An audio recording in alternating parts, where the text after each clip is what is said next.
Have you ever looked around and felt a strange chill, as if people were awake but not truly aware?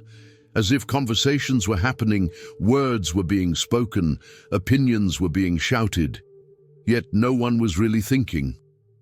What if the greatest disappearance of our time isn't freedom, truth, or even meaning, but critical thinking itself? There is a silent phenomenon spreading through the world. It doesn't arrive with violence. It doesn't announce itself with alarms. It moves softly, almost lovingly, like fog at dawn. And before you realize it, your vision is blurred, not because you are blind, but because you stopped questioning what you see. Imagine a vast crowd walking through a dense forest at night. Most people follow the footsteps ahead of them, trusting that someone else knows the way. Only a few stop, listen, feel the ground beneath their feet, and ask, does this path even make sense? If you are here, chances are you've felt this discomfort, that subtle inattention, when everyone around you seems certain, confident, emotionally charged, while something deep inside you whispers, this doesn't feel right. We live in an age overflowing with information, yet starving for wisdom. An age where answers are instant, but understanding is rare, where repeating feels safer than reflecting, and belonging feels easier than thinking alone. This is not accidental. This is not random. And it is far deeper than politics, education, or technology. On a spiritual level, something profound is happening, a gradual outsourcing of perception. People are no longer observing reality. They are inheriting it. Beliefs are downloaded, emotions are borrowed, outrage is synchronized. The mind becomes a mirror instead of a lens. And here is the unsettling truth most people never confront. You don't lose your ability to think all at once. You surrender it slowly.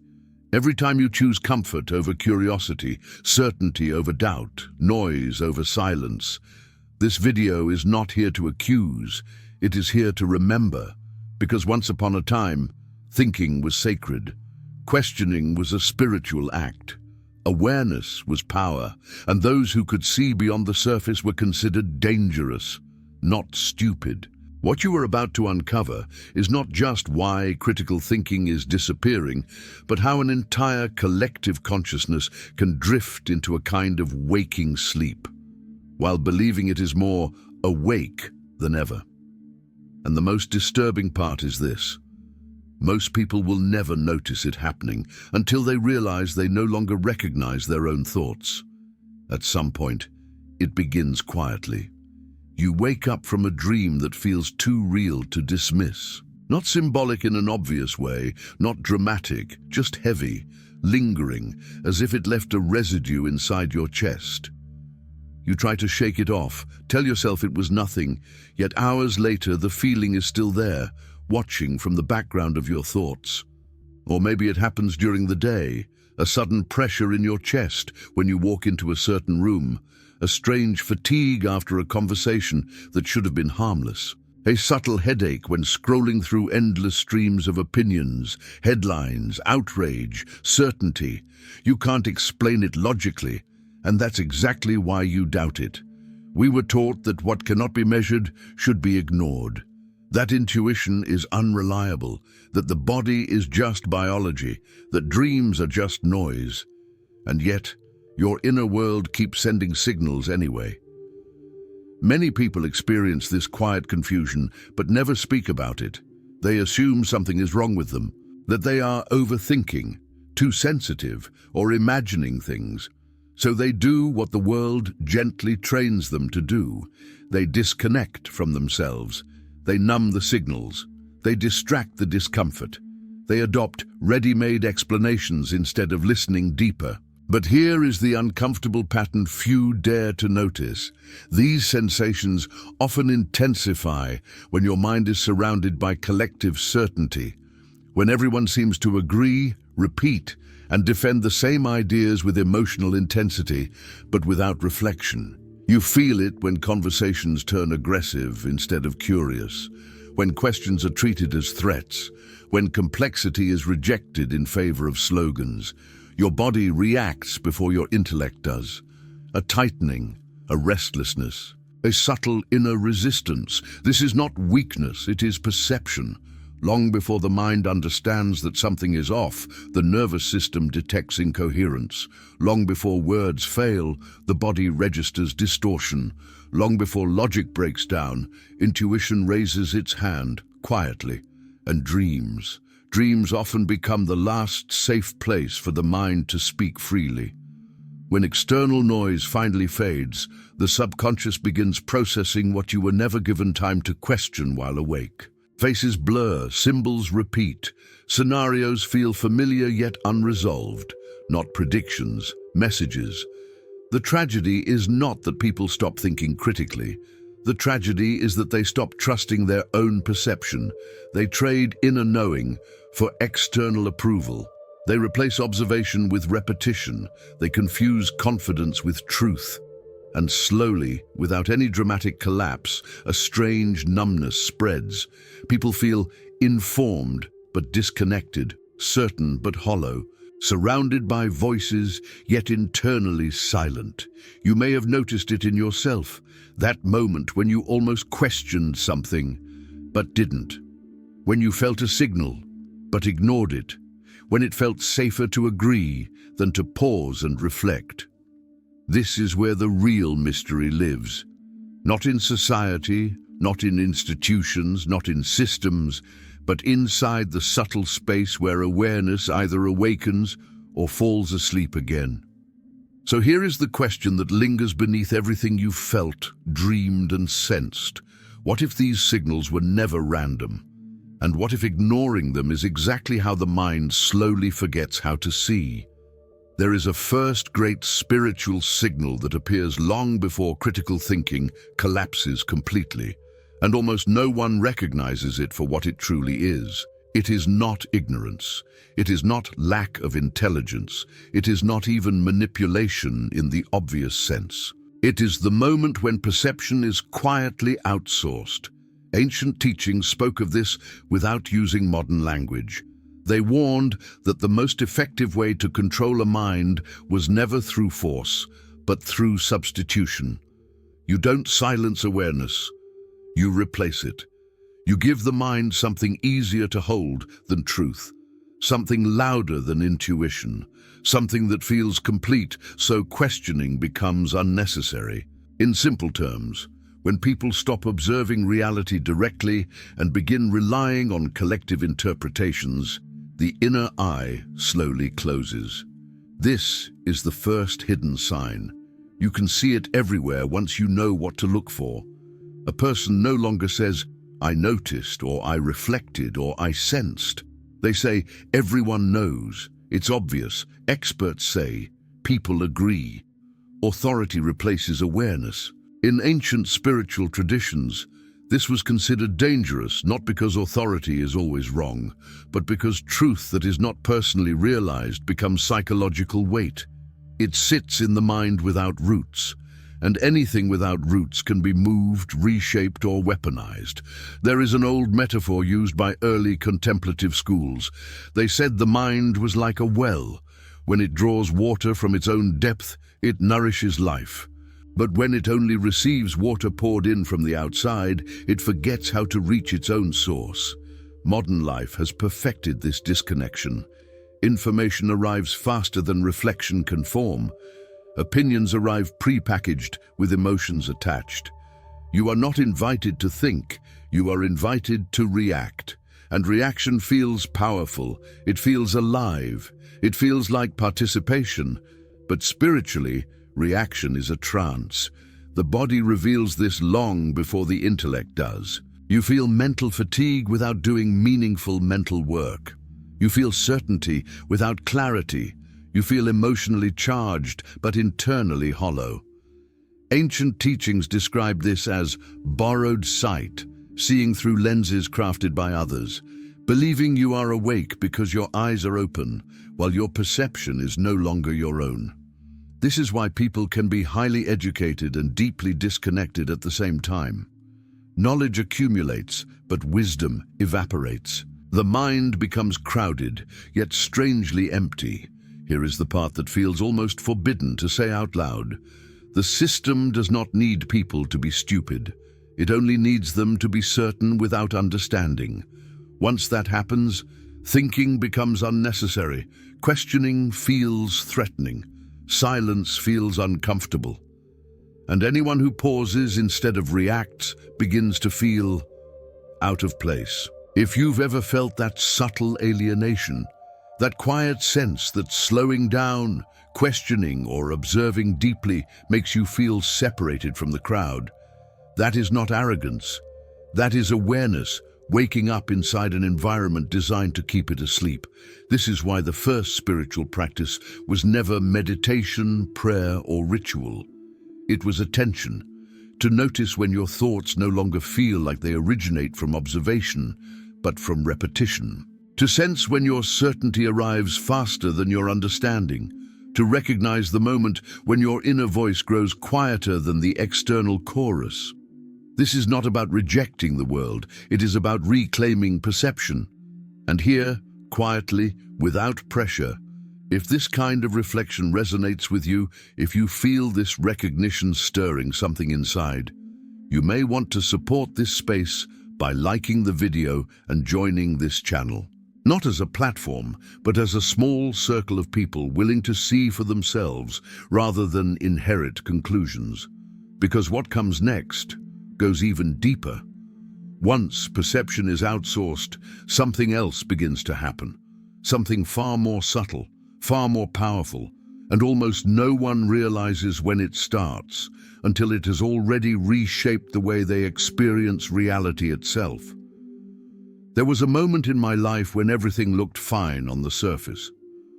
I was informed, productive, surrounded by opinions, explanations, reasons. I could argue intelligently about almost anything. From the outside, it looked like clarity. From the inside, it felt strangely empty. I remember one specific afternoon. I was sitting alone in a quiet room, light coming through the window at an angle that made dust visible in the air. My phone was on the table, vibrating every few seconds with notifications, news alerts, messages, opinions stacked on top of opinions. I picked it up, scrolled for a few minutes, and then something unexpected happened. My chest tightened, not anxiety, not fear, something closer to discomfort without a name. I put the phone down and realized something unsettling. I hadn't had a single original thought in hours. Everything in my mind was a reaction, agreement, disagreement, emotional echoes. None of it felt like it came from me. That night, I dreamed. In the dream, I was standing in a massive hall filled with mirrors. Each mirror showed a different version of me. Angry, confident, outraged, certain, moral, superior. I walked toward one mirror after another, but every time I tried to touch my reflection, it shattered. Behind each broken mirror was another voice, whispering what I should think next. I woke up before dawn, heart racing, with one sentence repeating in my mind, "You don't know which thoughts are yours anymore." That sentence changed everything. Over the following weeks, I began to notice small but powerful shifts. Conversations felt scripted. People responded before listening. Questions were answered with slogans. When I slowed down, when I paused before reacting, I felt almost guilty, as if hesitation itself was a betrayal. And then something even stranger happened. When I stopped immediately agreeing or disagreeing, people grew uncomfortable. Silence unsettled them. Reflection felt suspicious. It was as if thinking had become an act of rebellion. But the most profound change wasn't external, it was internal. When I reduced the noise, fewer voices, fewer borrowed certainties, my body responded. The tightness eased. My dreams became clearer, more symbolic, less chaotic.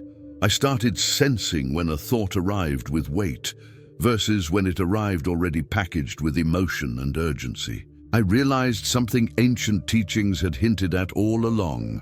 When awareness returns, reality feels unfamiliar at first. Not because it changed, but because you did. There was grief in this awakening. Grief for how long I had mistaken certainty for understanding. Grief for how often I had defended ideas I never truly examined. Grief for the comfort of belonging without awareness. But there was also relief. A quiet, grounded relief that comes when perception becomes personal again. I began asking different questions, not louder ones, not smarter ones, but slower ones. Questions that didn't demand immediate answers. Questions that allowed silence to speak. And in that silence, something subtle returned. An inner orientation. Not truth handed down, not beliefs inherited, but a living relationship with perception itself. This is why I share this with you.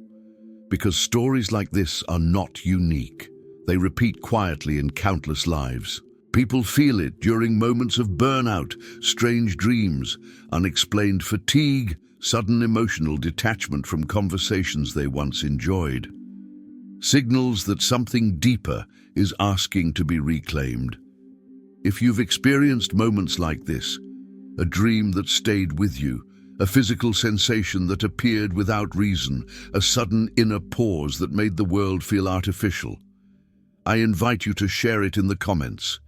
I read them, and some of them deserve to be spoken aloud because they carry patterns far larger than individual experience. What most people never realize is that this inner shift is only the beginning. Because once awareness returns, another force immediately responds, subtle, persuasive, and far more intimate than external pressure. And it always arrives disguised as your own voice. There is a second great spiritual signal, and this one is even harder to detect because it feels comfortable.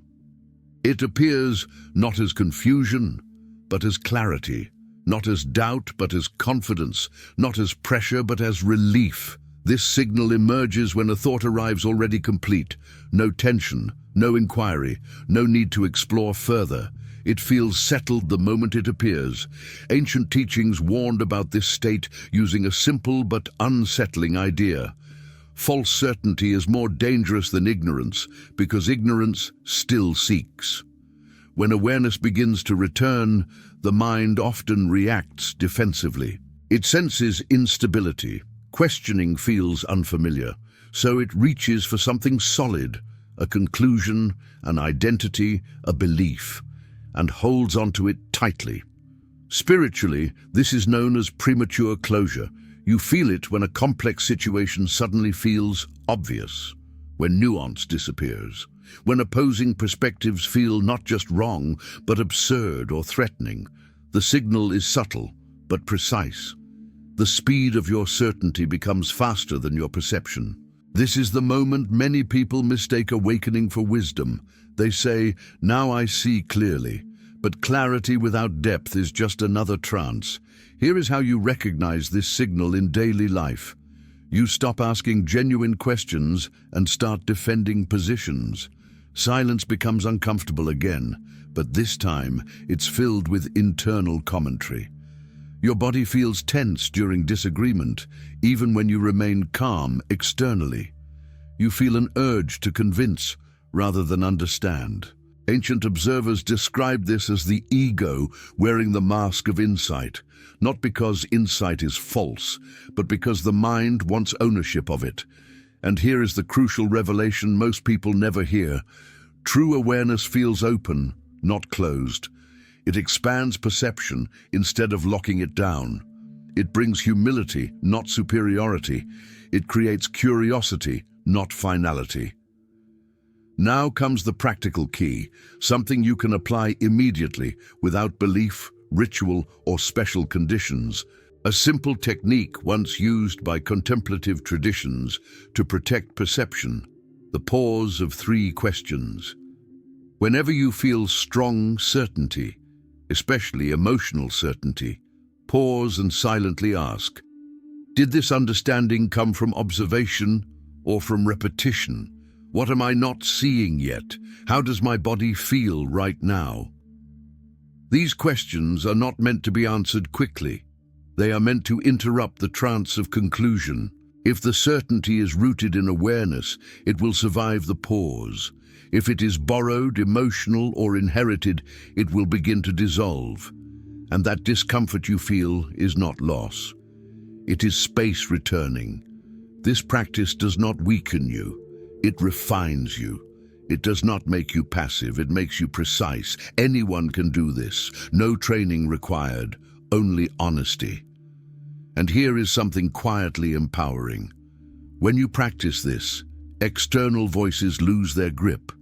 You stop being pulled by urgency. You stop reacting automatically. Your thoughts slow down, not because you are confused, but because perception is deepening. This is how awareness protects itself. But there is something even deeper. There exists a final signal, one so subtle that most people never notice it at all. It doesn't announce itself through thoughts or emotions. It doesn't arrive as discomfort or certainty. It appears when awareness is about to cross a threshold, and almost everyone misinterprets it. And when you finally recognize it, the way you experience reality can never return to what it was before. If you want to stay connected to this circle of understanding and explore what lies beneath the surface of perception, consider subscribing to this channel, because what comes next is rarely spoken about. And once you see it, you'll understand why. There is a final signal, the deepest one. The one almost no one talks about, not because it is hidden, but because it dissolves the very structure that wants to explain it. This signal does not arrive as a thought. It does not come as emotion. It does not announce itself with fear, visions, or excitement. It arrives as silence, not the absence of noise, but a living silence, a presence, a stillness that feels aware of you. Ancient mystics described this moment with great caution. In esoteric Christianity, it was hinted at when it was said, "Be still and know." Not believe, not think, know. In early contemplative traditions, it was described as the moment when the observer notices itself observing. In modern physics, strangely enough, it echoes in the observer effect, where reality behaves differently simply because it is being observed. But none of these descriptions truly capture it, because this signal is not something you perceive. It is the moment perception turns around. At some point on this path, after questioning borrowed thoughts, after releasing false certainty, after practicing pause and awareness, something unexpected happens. You stop chasing understanding, and suddenly, awareness becomes effortless. You may notice it late at night, staring at the ceiling, or while walking, when the world feels unusually vivid, or in a moment of quiet sadness that has no story attached to it. Thoughts slow down, not forcefully, not through discipline, but naturally, and in that slowing, a strange realization emerges. You are not your thoughts. You are not even the one producing them. They arise and pass, and what remains is not emptiness. What remains is presence. This is the signal most people misinterpret as boredom, detachment, or meaninglessness. They rush to fill it. They distract themselves. They label it as something wrong. But ancient teachings warned, this is the doorway. The ego, the identity built from opinions, beliefs, reactions, begins to feel transparent here, not destroyed, just unnecessary. And because the ego survives through narration, it becomes uncomfortable when there is nothing to narrate. That discomfort is sacred, because behind it lies the most unsettling and liberating truth of all. Awareness does not belong to you. You belong to awareness. This is why this signal feels almost forbidden. It dissolves authority. It dissolves inherited meaning. It dissolves the need to be right. You are no longer reacting to reality. You are meeting it. And when this happens, something profound shifts. Collective stupidity, mass hypnosis, emotional contagion. They lose their grip, not because you fight them, but because they require identification to function. A mind rooted in presence cannot be dragged. This is why silence has always been feared, controlled, filled with noise. Because silence reveals what cannot be managed, a human being who sees without filters. If this moment, this recognition resonates with you, take a second to support this work. Subscribe to the channel and like the video, not for algorithms, not for profit, but because content like this survives only when people consciously choose depth over distraction. Every subscription strengthens this quiet community of awareness. But here is the part few expect. This is not the end of the journey. Because once this silence becomes familiar, once awareness stabilizes, a new responsibility appears. And it is heavier than ignorance, heavier than confusion, heavier even than awakening itself. It is the responsibility of how you live once you can no longer pretend not to see. If you've made it this far, something important has already happened, even if you can't fully explain it yet. Because this journey was never about ideas alone. It was never about criticizing the world, exposing systems, or proving who is right or wrong. It was about remembering yourself, the dreams you couldn't ignore, the discomfort you felt in moments of false certainty, the quiet resistance inside you when everyone else seemed so sure, the silence that appeared not empty but alive. None of these were accidents. They were invitations. Every signal we explored was not meant to elevate you above others, but to return you to your own perception, to that original place where awareness is direct, unborrowed, and alive, where thinking is not mechanical, but sacred, where questioning is not weakness, but devotion to truth. This is how awakening actually happens, not in flashes of superiority, not in grand declarations, but in subtle, daily choices. The choice to pause instead of react, the choice to observe instead of inherit, the choice to remain present when certainty would be easier. And here is the most hopeful truth of all.